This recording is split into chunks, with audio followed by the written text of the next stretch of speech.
Ia dikenal sebagai pemuda yang gagah, rajin, dan berbudi baik.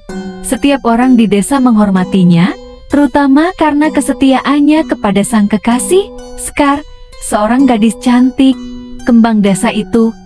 Namun, cinta mereka dihadang oleh takdir kelam. Sekar adalah putri kepala desa, dan ayahnya telah menjodohkannya dengan seorang saudagar kaya.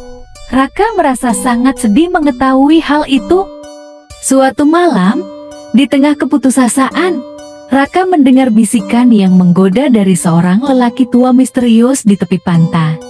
Jika kau benar-benar mencintainya, pergilah ke hutan larangan di malam purnama. Temui sang ratu dan mintalah kekuatan. Raka, yang diliputi rasa putus asa, mengikuti saran itu. Di malam purnama, ia melintasi hutan larangan, tempat yang konon dihuni oleh makhluk gaib. Di tengah hutan, ia menemukan sebuah danau dengan air berkilauan hijau keemasan. Dari dalam udara, muncul sosok perempuan berparas alok dengan mata yang bersinar layaknya permata. Dia adalah Nyi Blorong. Apa yang kau cari di tempat ini, anak manusia? Tanyanya. Aku ingin memiliki kekuatan dan kekayaan agar bisa menikah dengan Sekar, jawab Raka dengan penuh tekad. Nyi Blorong tersenyum samar.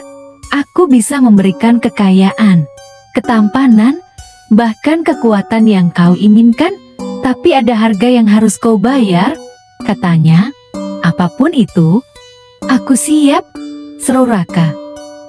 Baiklah, tapi ingat, kekuatan dan kekayaan ini berasal dari darah dan jiwa. Kau harus setia kepada perjanjianku, atau kau akan merasakan kutukanku. Tanpa ragu, Raka mengiyakan. Malam itu, ia menjadi murid Nyi Blorong. Dalam sekejap, kehidupannya berubah.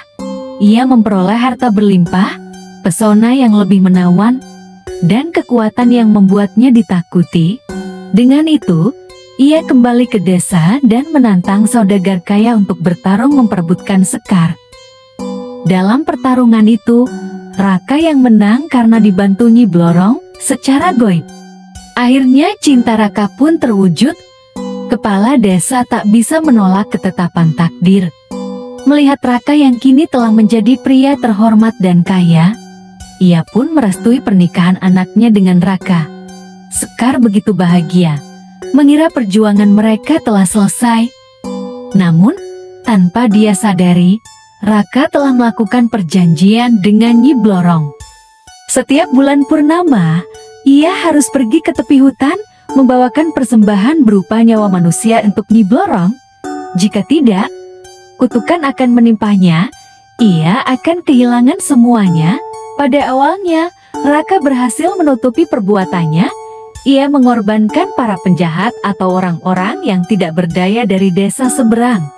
Namun, lama-kelamaan, desa mulai mencium bau kematian yang mengikutinya. Sekar pun mulai curiga.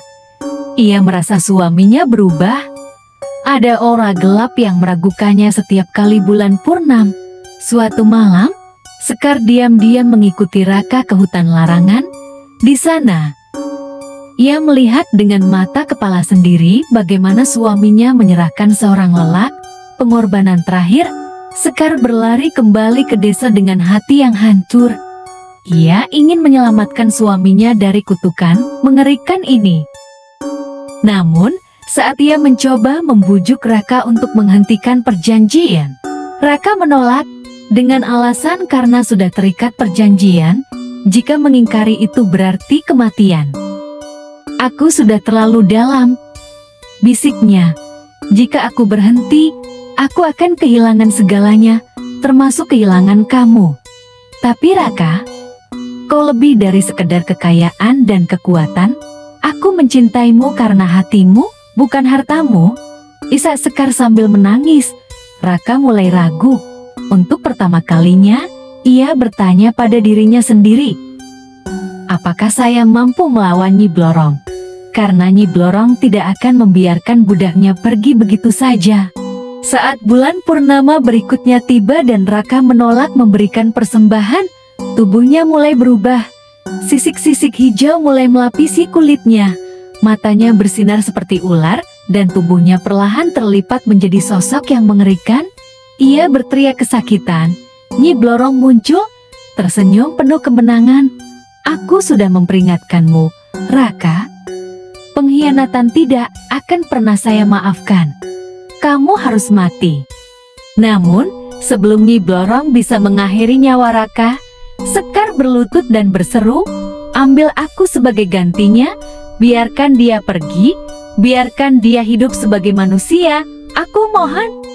Nyi Blorong mengangkat kecerahan, terkejut dengan perkataan Sekar.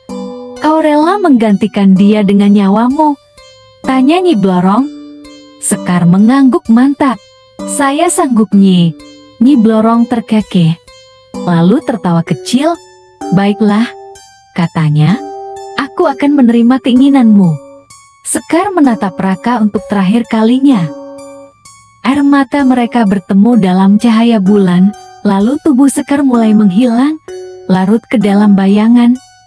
Dalam sekejap, Raka kembali menjadi manusia. Raka terjatuh terduduk, menangisi kehilangan yang tak tergantikan. Ia telah mendapatkan kebebasannya. Tetapi dengan harga yang tidak ternilai sebagai gantinya, Raka telah kehilangan istrinya untuk selama-lamanya. Sejak saat itu, ia menghilang dari desa. Konon, ia menghabiskan sisa hidupnya di balik bukit desa seberang, sebagai petani. Namun Nyi Blorong tidak pernah membiarkan mangsanya pergi begitu saja. Di malam-malam tertentu, saat bulan purnama bersinar terang, orang-orang mengaku melihat sosok perempuan melintas di seberang jalan. Sosoknya mirip Sekar, istrinya Raka yang sudah meninggal. Sekar telah menjadi bagian dari legenda Nyi Blorong, terperangkap di dunia gaib untuk selama-lamanya.